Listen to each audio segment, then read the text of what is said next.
finalement, c'est l'extrême gauche qui remet le religieux au cœur du débat politique. Ça, c'est assez extraordinaire quand même. Frédéric, bonjour.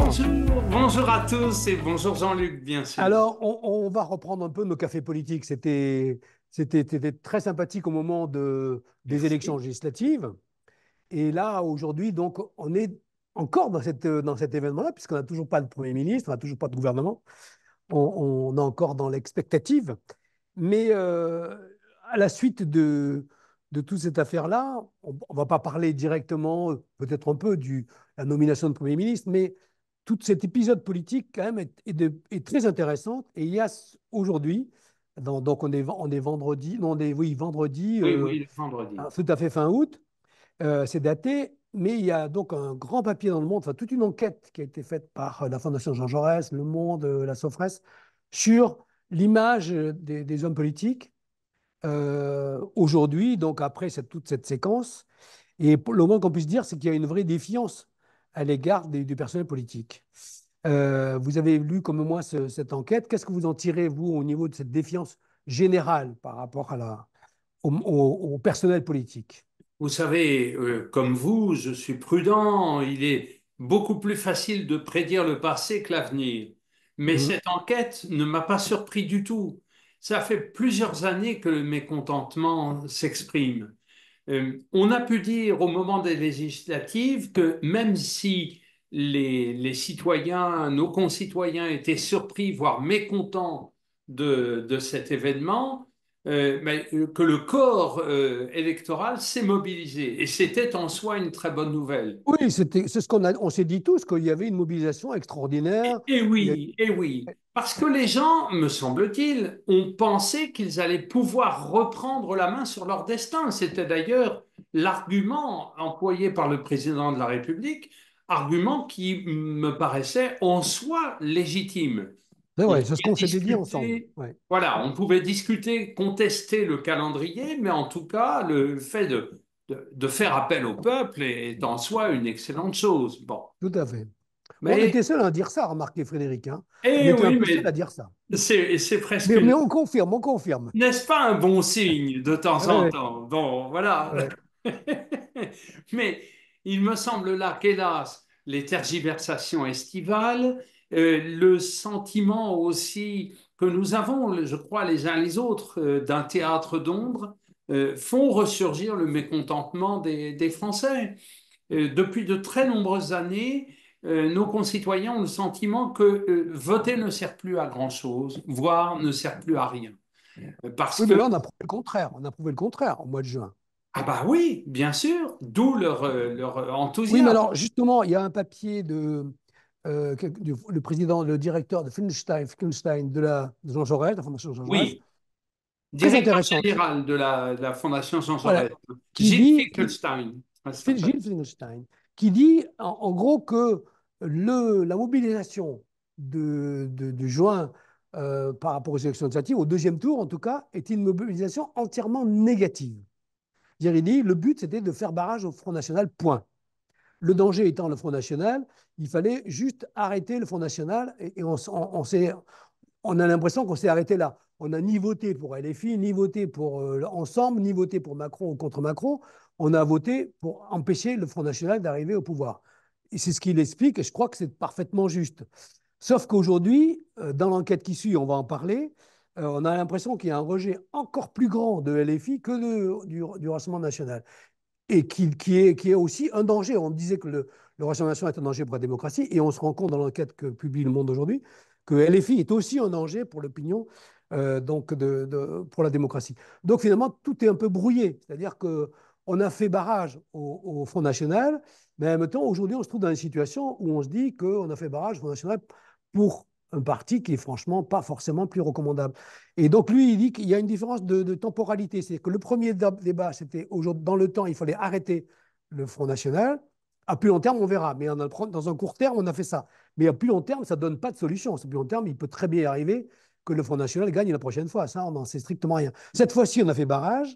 Mais vu la configuration aujourd'hui et ce que pensent les gens de l'attitude de LFI, quand on va détailler, les cartes vont être brouillées. C'est peut-être ça aussi qui est encore plus troublant. C'est-à-dire qu'on a l'impression Sans qu'on demande aux doute. gens de voter, se mobiliser, puis après, on est au point zéro. Sans doute, mais il y a la question de la responsabilité du président de la République. Qui a Tout dit à ça? fait. C'est Ouais, lui. Il ne c'est lui. cesse de renvoyer les partis politiques à leurs responsabilités comme si les partis politiques étaient à l'initiative de la dissolution. Oui, c'est Il n'y a ça. pas eu de vote de censure qui aurait justifié que le président de la République dissolve et dise aux partis politiques, c'est vous qui êtes responsable de la situation.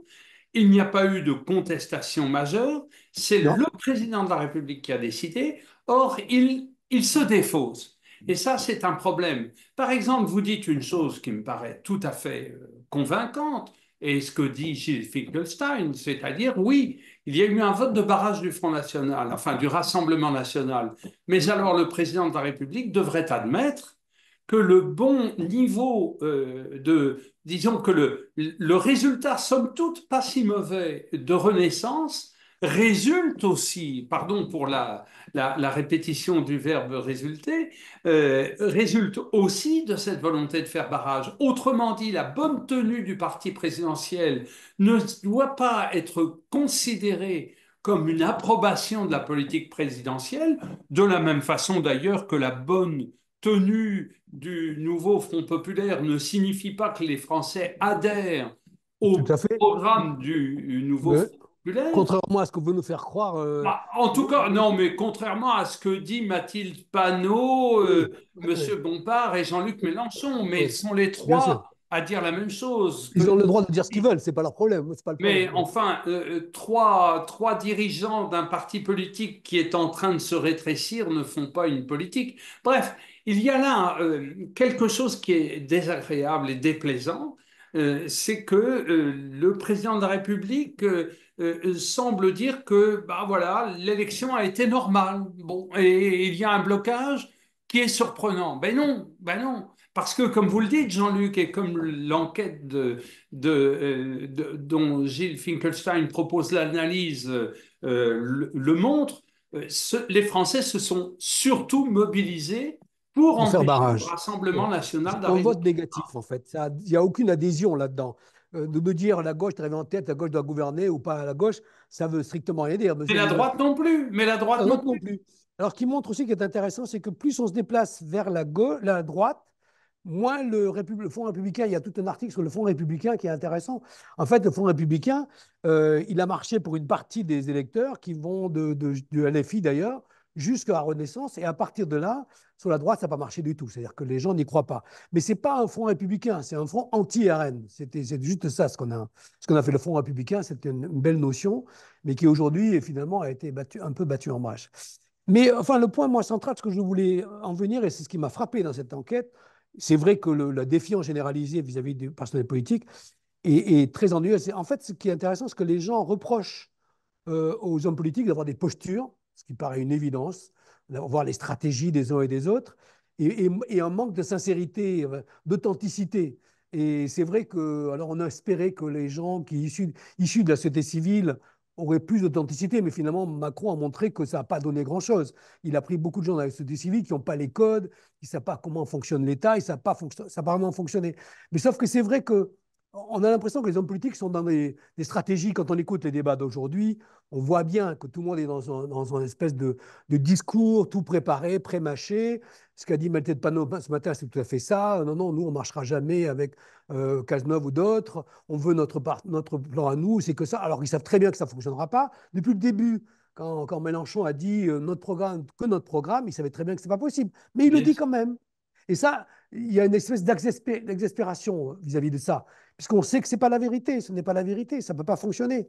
Comment fait-il qu'un homme politique avance des choses aussi clairement, de manière aussi affirmative, en sachant clairement que ce n'est pas possible? C'est ça qui est insupportable quand même, il me Eh semble, oui, pour eh l'opinion. oui.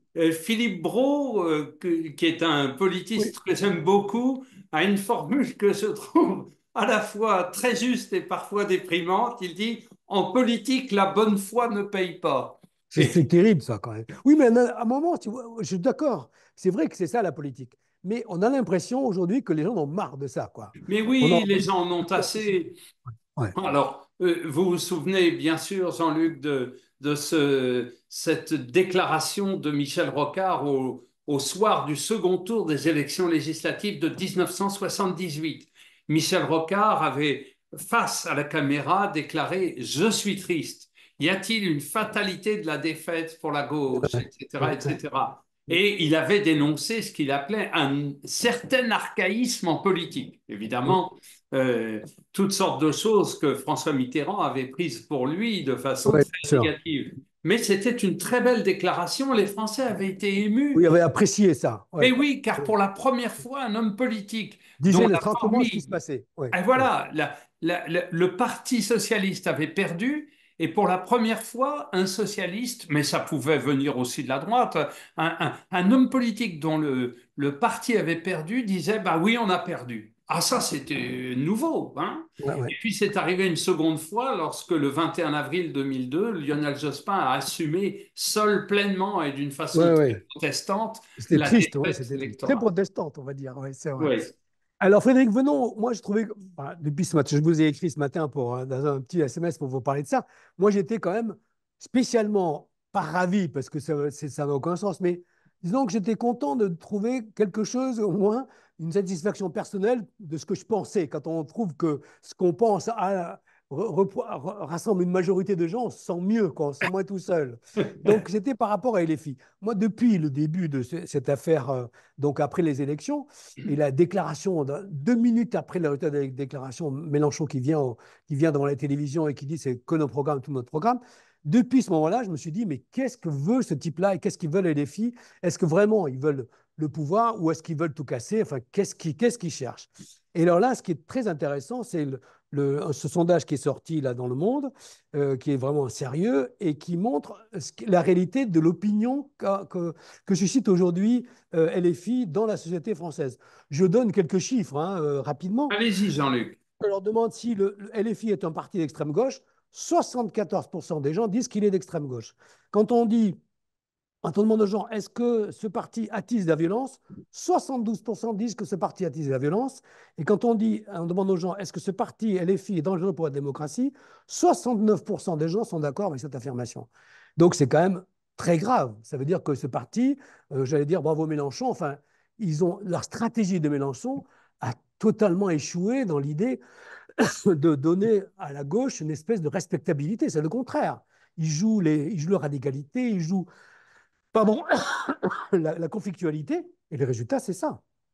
Est-ce que vous êtes un peu d'accord avec cette opinion-là?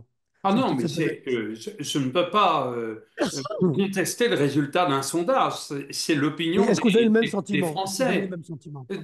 Trois choses. D'abord, je crois que Jean-Luc Mélenchon a fondé ce parti politique en considérant à l'origine que le Parti socialiste, Pardon. à force de vouloir assumer le pouvoir et de devenir un parti de gouvernement, n'était plus en situation de répondre aux aspirations des classes populaires. Pardon d'être un peu long, mais je vais... C'était ça l'idée. Oui, n'oublions pas que secrétaire d'État, je crois, à la formation professionnelle, Jean-Luc Mélenchon avait, au sein du gouvernement de Lionel Jospin, fait partie, avec Pierre Mauroy, de ceux qui considéraient qu'on ne s'adressait plus assez aux ouvriers. Et il avait eu une très belle déclaration, je crois que c'était en 2000 ou 2001, pour dire, attention, pour les ouvriers, travailler, c'est un acte de noblesse et c'est un acte de dignité. Alors, bien sûr, il y a là une certaine logique entre le Jean-Luc Mélenchon de 2001 et celui de 2010-2011 qui fonde un nouveau parti politique. Je me souviens C'était d'ailleurs, l'intention. C'était l'intention. voilà, répondre aux aspirations des classes populaires et offrir, donner une offre politique aux classes populaires dont une partie, nous le savons tous, avait tendance à se diriger vers Mais ce le qui résultat, était c'est le justement Front ça. Le National. résultat, c'est que les classes populaires votent RN aujourd'hui. Hein. Et oui, pourquoi? Parce que il sait que s'est-il produit?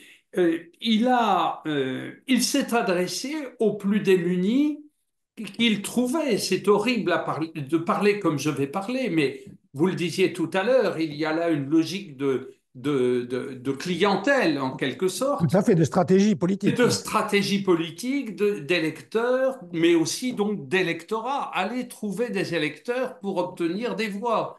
Et c'est là que, me semble-t-il, je dis ça avec précaution, le parti de Jean-Luc Mélenchon s'est trouvé embarqué dans une logique électorale auprès d'un certain nombre de nos concitoyens musulmans ou tentés par une forme de communautarisme. Attention, je suis prudent. On n'a pas les chiffres, on ne sait pas, et moi je suis prudent avec ça. Mais en tout cas, par, disons, une frange de l'électorat des banlieues qui se trouve à la lisière du communautarisme. Certains sont musulmans, d'autres pas. Il faut être prudent avec ça. Mais ça existe. Et bien sûr, cette logique électorale les conduit à une radicalité. Et puis, l'échec de 2022, je crois, a marqué une rupture. Autrement dit, Jean-Luc Mélenchon a cru une première fois, puis une seconde fois accéder au second tour de l'élection présidentielle. Il n'y est pas arrivé. Et comme c'est un homme intelligent, je crois qu'il a bien pris conscience qu'il ne serait pas président de la République. Et là, on entre dans une logique vous savez, comme le Parti communiste des années 20, ce groupuscule extrêmement violent qui tient des propos délirants et qui conduit, par exemple, Aragon à écrire des poèmes à la gloire du guépéou et autres choses épouvantables. Voilà, je crois qu'LFI est en train de se radicaliser parce que LFI se ratiocine. Voilà, c'est Ouais. mon point de vue. Alors quand même, moi je pense qu'il est toujours, il veut actuellement, on a l'impression qu'il ne veut pas du tout participer au pouvoir pour se réserver pour l'élection présidentielle. Il croit toujours, il a déjà dit il y a quelques temps, quelques semaines, il veut être en face de Marine Le Pen. Il dit je veux Oui, je veux être contre la fasciste et je la battrai. Or là, on se rend compte qu'il la battra jamais hein, avec ce voilà, sondage-là. Alors, voilà. moi, ce que je trouvais intéressant là-dedans, vous avez dit incidemment, c'est. Alors, moi, je ne suis pas complètement convaincu que les gens qui votent LFI aujourd'hui soient dans les quartiers populaires. Enfin, dans les Non, banlieues, l'islam musulmane, je veux bien. Mais les gens qui votent LFI sont à Paris, ils sont dans les grandes villes, ils sont dans les métropoles, et ça n'a strictement plus rien à voir avec les masses populaires. Ce sont des gens, je dirais presque des bobos, des gens bien installés, qui se piquent de voter à gauche. Il y a quand même beaucoup ça. Si vous regardez les résultats dans les c'est métropoles, vrai, c'est les vrai. LFI est dans les métropoles. Il n'est pas du tout à la campagne, pas du tout dans les provinces. Ça dépend des régions, ça dépend des villes, ça dépend. Vous voyez, comme par exemple à Paris, LFI est moins en pointe à Lyon. Alors, il faudrait regarder les chiffres récents. Mais par Oui, on exemple, n'a c'est pas de vrai chiffres qu'à très précis. Lyon, la Croix-Rousse votait LFI plus que les Ouais. quartiers populaires. Bon, par exemple. Non, Mais mais c'est vrai, c'est vrai. Non, moi, ce qui me frappe quand même là, c'est que dans ce sondage, donc, il y a une espèce de défiance généralisée vis-à-vis de LFI, qui est très dure et radicale. Hein. Vraiment, oui, ces gens-là font peur. Et ça a encore augmenté. Le sondage montre que ça a monté de 5, entre 5 et 10, 12 points depuis cet épisode dernier, où Mélenchon a beaucoup été au devant de la scène et LFI aussi, notamment par rapport à cette question de nommer un Premier ministre. Mais alors, ce qui est frappant, c'est que autant les chiffres sont négatifs par rapport à la population, autant ils sont positifs par rapport aux musulmans. Et ça, c'est quand même frappant. Quand on dit aux musulmans, alors je ne sais pas, l'enquête s'est adressée aux musulmans en général, pas forcément dans les banlieues, en disant est-ce que vous avez une opinion positive de LFI? 75% disent qu'ils ont un avis positif. Est-ce qu'on leur demande est-ce que le LFI est dangereux pour la démocratie? Pas du tout. Ils sont à 20% pour dire que c'est dangereux. Et est-ce qu'on leur demande est-ce que LFI est proche de vos préoccupations? 70% se sentent proches des préoccupations de LFI. Alors, moi, en gros, je trouve que là, Mélenchon a raison sur deux points, notamment ce premier point par rapport à cette minorité des musulmans en France, de prêter attention à cette minorité, ça me paraît essentiel. Et je suis d'accord que tout le reste du monde politique n'a pas fait cet effort pour s'adresser ou s'intéresser aux banlieues musulmanes. La deuxième chose qui est vraie dans ce que dit Mélenchon, c'est la créolisation de la société. C'est-à-dire que la société est de plus en plus mélangée. C'est une réalité, ne la nier, c'est une stupidité. Donc, ceci étant dit, le LFI s'est, disons, rapproché, a attiré le vote musulman. Très bien. Mais la question, c'est comment? À partir de quoi? Est-ce qu'ils sont allés sur le terrain dans les banlieues pour créer des cellules comme faisait le Parti communiste à une époque? Est-ce qu'ils ont pris les préoccupations? C'est pas tout à fait ça. Ils se sont servis du conflit israélo-palestinien, notamment des drames qui se passent à Gaza, pour attiser l'animosité ou la haine des musulmans qui sont d'origine arabe contre Israël, contre le capitalisme, contre la tout ce que vous voulez. Mais je veux dire, ils ont instrumentalisé pour se faire cette espèce de matelas au niveau des musulmans, ils ont instrumentalisé le conflit israélo-palestinien. Et ça, c'est scandaleux, il n'y a pas d'autre mot. C'est-à-dire se servir d'un conflit qui est dramatique, personne n'a vraiment une solution, ça fait 80 ans que ce conflit existe, et l'utiliser à des fins électorales, c'est pas acceptable. C'est pas acceptable. Et c'est Et ça la c'est réalité. dangereux pour notre démocratie. C'est dangereux pour la démocratie française. Par exemple, l'exemple tout simple, c'est Rima Hassan, très gentille, femme brillante, intéressante, tout ce que vous voulez, qui est d'origine syrienne, personne ne lui reproche rien. Mais la mettre en avant, comme il l'a fait avec un kéfier palestinien, et la mettre sur les antennes, sur les chaînes de télévision, à côté de lui, sur quel sens ça a, en dehors du fait d'attiser le ressentiment du monde arabe, arabo-musulman contre Israël. Je veux dire, tout ça, ça existe, mais de là à l'utiliser pour un bénéfice électoral et se dire après, on est les seuls représentants du monde musulman, mais c'est très grave par rapport à l'unité de notre peuple. C'est-à-dire, c'est pas On est bien acceptable. d'accord. On est C'est bien ça la d'accord. réalité d'aujourd'hui.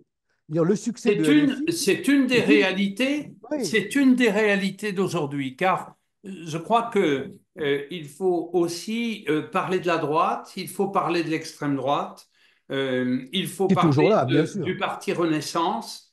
Je déplore que le président de la République et ses proches conseillers aient passé une grande partie de l'été à se fixer sur LFI. Oh, bien entendu. Vous parliez de tactique et de stratégie électorale, on voit bien pourquoi.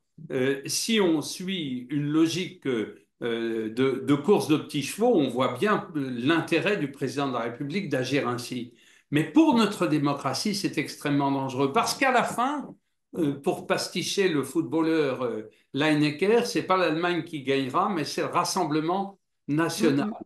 Mm, Tant que on regarde le doigt et qu'on ne regarde pas la lune, on n'y arrivera pas. Frédéric, LFI est un parti extrêmement radicalisé actuellement, mais qui perd des électeurs. En revanche, les idées diffusées par l'ancien Front National, aujourd'hui devenu Rassemblement National, ce n'est pas qu'elles soient devenues influentes, c'est qu'elles sont devenues dominantes. Cher Jean-Luc, notre journal, par exemple, pendant des années, a fait la promotion de l'accueil des étrangers et surtout établit une dichotomie entre le chômage et la présence des étrangers sur notre territoire. Aujourd'hui, si nous faisions une enquête auprès de nos concitoyens, je suis hélas persuadé que bon nombre de Français feraient le lien entre le chômage, la délinquance et l'immigration. oui, mais non, je suis d'accord. Ces idées ont infusé, mais enfin, le résultat justement des élections législatives montre le contraire, montre qu'on a beaucoup de gens, enfin, il y a 70-75% des gens qui ont eu conscience, que ce soit de la droite républicaine en partie jusqu'à la gauche, ont eu conscience de ce que vous dites, à Vous avez savoir qu'il y a raison, danger. vous avez C'est-à-dire, raison, on a dit non à vous ça. avez raison, Jean-Luc, mais la marée monte. Et pour combien de temps la Ouais. digue va-t-elle tenir? Si Oui, nous mais justement, quand on continuons, voit ce que fait le LFI, ça ne va pas tenir. Petit bémol par rapport à ce que vous disiez tout à l'heure, Frédéric. Qui a empêché, depuis le 7 juillet, le résultat des élections législatives, qui a empêché les gens de gauche, c'est-à-dire les Verts, les socialistes, les communistes, de discuter avec le parti Renaissance, parce qu'il n'y a que cette solution-là, il n'y en a pas 50, où on s'élargit vers Renaissance, où on ne fait rien, on reste entre soi. Qu'est-ce qui les a empêchés de commencer à négocier, de commencer à dire, voilà, le 1600 euros du SMIC, la retraite, les quelques points du programme LFI du parti de Rassemblement de gauche, Front de gauche. Pourquoi ils n'ont pas négocié pendant 2 mois? Ils n'ont rien fait. Ils ont attendu que ça se passe. Le président de la République est le coupable, mais eux aussi, attendez, non? le président de la République a commencé par demander au nouveau Front populaire de lui présenter une ou un candidat au poste de Premier Oui. ministre. Avec quelques éléments programmatiques, cette coalition a présenté une personnalité. que le président de la République s'est empressé de Pas tout de dénoncer. suite, pas tout de suite, pas tout de suite, pas tout de Ah suite. si, le soir même, il a dit, il est hors de question que je la nomme Premier ministre. Alors, Il n'a pas pardonnez-moi. dit officiellement, puisqu'il a dit, il les a reçus, il les a reçus il n'y a pas Non, non, longtemps. non, non, mais le soir de la désignation de Madame Castex par la coalition, il a dit non, non, il n'en est pas question. Plus tard, Parce il qu'ils ne sont s'est pas d'accord, ravisé, parce que le programme ne peut pas être accepté par mais l'autre majorité, attention, Jean-Luc, par nous l'ensemble parlons de des quoi? propositions. Nous parlons de quoi? Moi, je ne suis pas là pour... enfin, je ne suis pas là. On discute, il n'y Je a pas de ne dis souci. pas, je ne dis pas ce que j'en pense de ce programme. Je dis ce que je pense des mécanismes à l'œuvre. Oui, oui. Et c'est au président de la République de désigner un Premier ministre. Sur ce point, d'ailleurs, François Bayrou et François Hollande me paraissent avoir totalement raison. C'est au président de la République de désigner un Premier ministre et au Premier ministre d'obtenir ou pas une Une majorité. majorité, oui. Il a renversé, le président de la République a renversé l'ordre classique des institutions, et ça me paraît extrêmement dangereux, pour tout à fait autre chose d'ailleurs, pour tout à fait autre chose, c'est-à-dire pour l'avenir. Moi, je ne mets pas en question Emmanuel Macron, hein, Non, mais je ne mets on peut, il pas, n'y a pas c'est d'interdit. pas, mais après tout, je veux dire, encore une fois, je ne donne pas mon avis sur les programmes des uns et des autres, excepté le Rassemblement national dont j'assume Oui. vraiment publiquement le rejet par ma petite personne de journaliste citoyen. Mais ça n'intéressera personne, ça, voilà. Hein. Non, mais vous n'êtes pas d'accord avec l'idée que, comment je veux dire, quoi qu'il en soit, le programme du Front de gauche, c'est le programme du Front de gauche. Si on prétend gouverner, que Macron intervienne ou pas, on prend langue avec les gens qui sont pas trop loin de soi, c'est-à-dire le centre, et on essaie de bâtir quelques lignes directrices pour proposer un candidat avec un programme. On ne Sous dit la pas, on quatrième présente République, quelqu'un vous et avez avec... raison. Pardon. Mais c'est ça qu'il fallait faire. C'est une Ils l'ont logique de pas la fait. quatrième République, mais c'est pas une logique de la cinquième République. Oui, mais là, on n'a pas le choix. On est en tripartisation de la vie politique.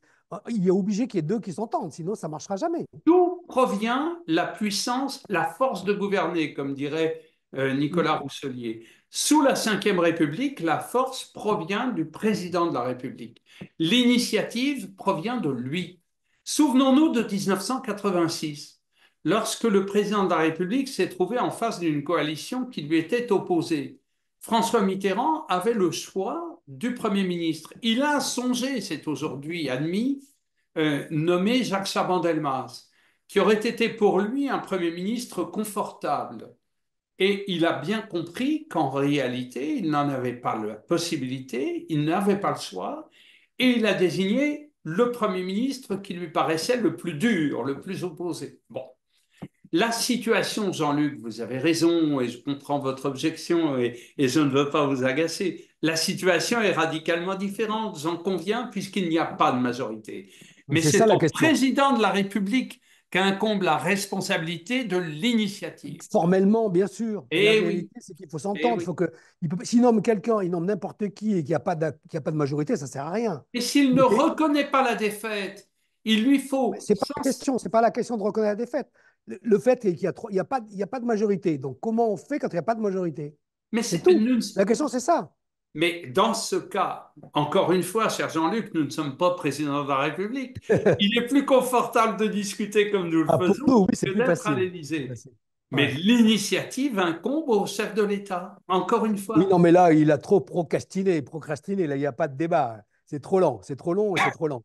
C'est trop lent. Mais je veux dire, quand même, je ne vois pas comment on peut. Enfin, on peut accuser Macron de ne pas avoir décidé, ça, je suis bien d'accord avec vous. Mais la question, c'est que c'est quand même compliqué, quoi. Dans une situation comme ça, on sait que le RN ne peut pas participer au gouvernement. Comment on fait pour inciter les gens à s'entendre? Enfin, gros, son problème, son responsabilité, c'est celle-là. Mais pardonnez-moi d'insister et d'avoir l'air obtus, je vous prie de m'en excuser, vous, mais aussi nos auditeurs, spectateurs et internautes. Pardon d'en tenir pour cette explication, mais je crois que vraiment le blocage actuellement provient de cette espèce de... Comment l'appeler? C'est difficile parce que si je parle de déni, on va croire que je soutiens le nouveau Front populaire ou que je tiens pas. Non, c'est pas la question, mais c'est qu'il y a ce blocage est peut-être psychologique dans l'esprit du président de la République qui a pris la responsabilité de la dissolution et qui est dans une logique, comment dire, égotiste peut-être, je ne sais pas Mais moi, je comment. ne crois pas du tout ça. Enfin, c'est là dont on est d'accord. Je crois que c'est le blocage, c'est LFI. LFI veut son candidat. Ils ont décidé que c'était Lucie Castet. Je ne sais pas pourquoi, mais il doit y avoir une raison que la région ignore. Mais n'importe quel socialiste, ils se rendent compte. La Cazeneuve, ils ont dit qu'ils voteraient une motion de censure. Depuis le début, ils bloquent tout. C'est-à-dire, il n'y a pas eu d'échange avec les autres parce qu'ils ont dit c'est tout notre programme, on règle notre programme. C'est eux qui bloquent tout. Il n'y aurait pas le Front National, il n'y aurait pas le LFI, pardon, on aurait déjà une majorité, il n'y aurait aucun souci. Le président de la République ne veut pas que LFI soit au pouvoir. Aucun autre parti ne veut que LFI participe au pouvoir. Donc, il y a le blocage, pour moi, il est là. S'ils avaient ouvert leurs écoutilles en disant on ne arrivera pas tout ça, mais ils ne veulent pas. Ils ne veulent pas. Ils veulent aller à l'affrontement, à la fracture. Et la stratégie de Mélenchon, c'est d'aller jusqu'à la rupture, jusqu'à ce que Macron démissionne. Enfin, je veux dire, pour moi, le blocage, il est entièrement du côté de LFI. Eh bien, C'est une opinion, c'est pas plus. exactement. Je me réjouis que vous ayez donné clairement votre point de vue, puisque j'ai Non, donné mais clairement j'ai le mien. l'impression. Et là, Et encore une fois, je tiens à le souligner pour que nos amis internautes ne se méprennent pas. Je ne suis pas en train de prendre parti en tant que citoyen contre tel ou tel parti ou telle personnalité. J'essaie avec, voilà, hein, avec, comme dirait Lucien Febvre, mon outillage mental, voilà. d'analyser la situation, ce qui n'est pas du tout Voilà. la même chose. Hein, Voilà. voilà.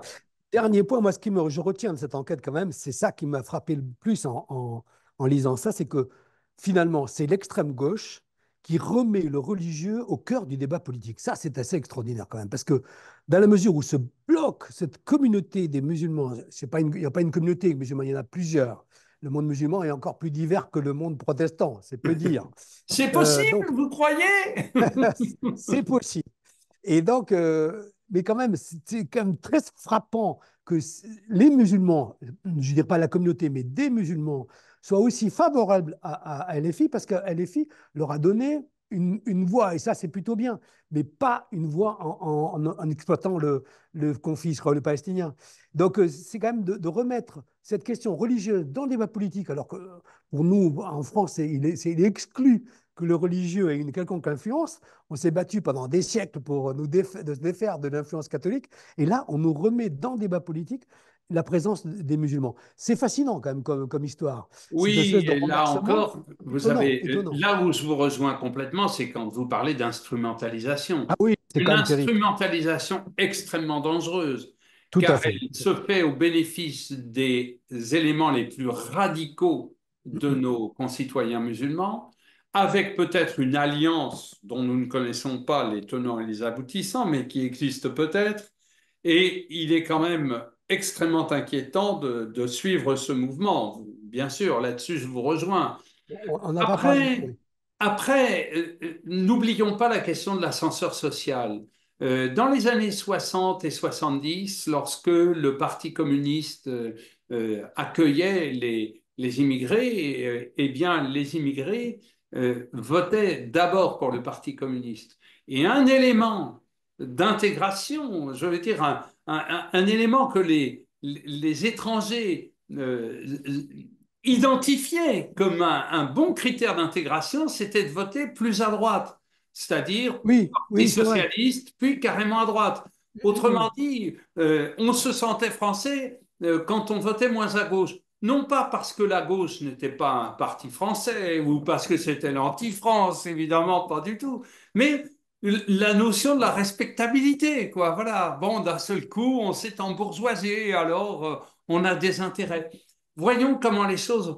Moi, il me Non, semble, mais ouais. hein, voilà, il y a une bourgeoisie française musulmane et je serais étonné qu'elle vote LFI. Voilà, en Oui, je gros. suis d'accord, mais moi je trouve que, oui, autant ça me paraît essentiel d'intégrer les musulmans, les gens qui se réclament Mais de oui, l'islam, mais qui sont d'origine arabe, qui soient bien intégrés dans la société, ça me paraît essentiel. mais Que, oui, que Mélenchon se soit rapproché d'eux, il n'y a aucun souci par rapport à ça, mais c'est l'argument, c'est-à-dire c'est le ressort oui. de ça qui est détestable.